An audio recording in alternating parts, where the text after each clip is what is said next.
Welcome to Wednesday's Word of Wisdom. Thank you for being on this 21-day journey with us.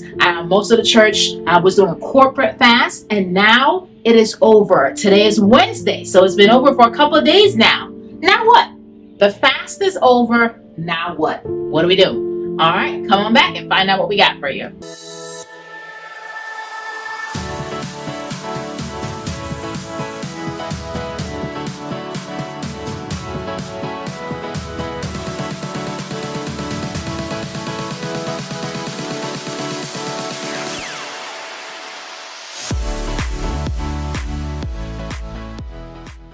And we're back. So I hope you've been refreshed, replenished, rejuvenated over these past 21 days. And we encourage you, if you've missed any one of those prayer calls, go back. There's such juicy nuggets of spiritual food that was given to us in those 21 days.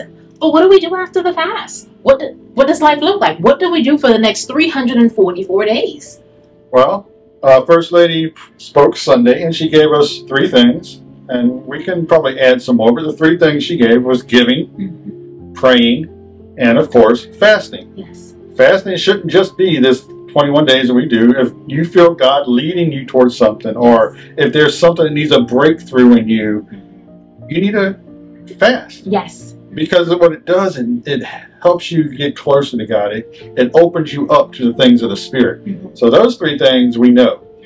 The other one, we need to be in the Word. Yes. We don't just need that little tidbit in the mornings and think that we're doing okay. Because how many of you can eat like a little piece of something in the morning and be fine the rest of the day?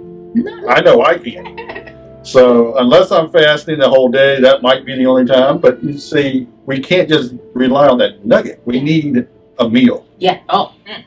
Sometimes we need a good meal. Really deep. Yes.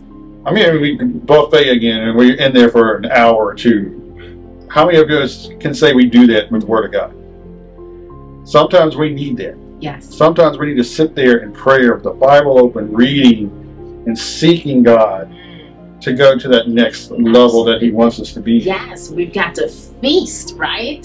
As David said, when we go to a buffet, we don't just get, I'm just going to get a small piece of chicken and a small roll, and that's it. When you see that spread of food, you're like, yes, I'm going to eat. And we're definitely encouraging you, now that these 21 days are over, for the next 344 days, right? Set aside some time to feast, right? Just like how you don't go to a buffet every day, right? Okay. But there's going to be some times where you might need to dive in, dig deep, to feast, right? And then as First Lady said on Sunday, there are going to be some times when the Lord is calling you to step aside, to consecrate, to fast. I remember reading in the Gospels that Jesus stepped away from the crowd and He had some alone time with His Father. So I'm definitely encourage you, make it a habit these next 344 days that you are going to take time to feast, that you're going to have your buffet moments with the Lord, right? And you're going to have your daily moments, but then sometimes I'm going to treat myself. I'm going to sit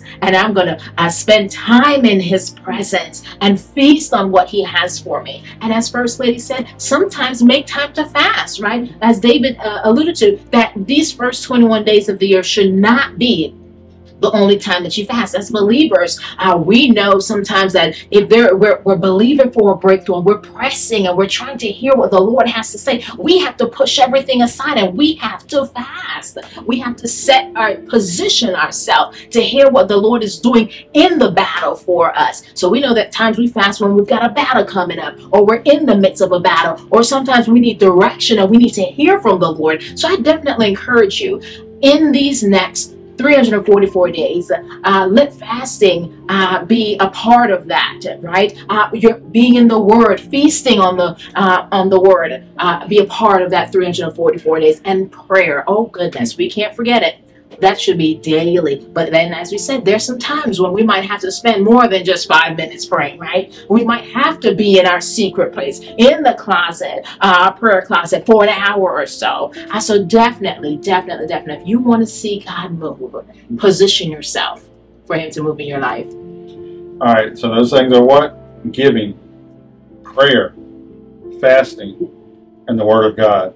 Those four should be a lifestyle within us. And we can add worship to that as well. Yes. At the very end. When we've done those things, we see God for who He is. Let's just worship Him. Give Him everything we are. So until next week, I hope this brings encouragement to you and it opens you up to more of what God has for you. Until next time, goodbye.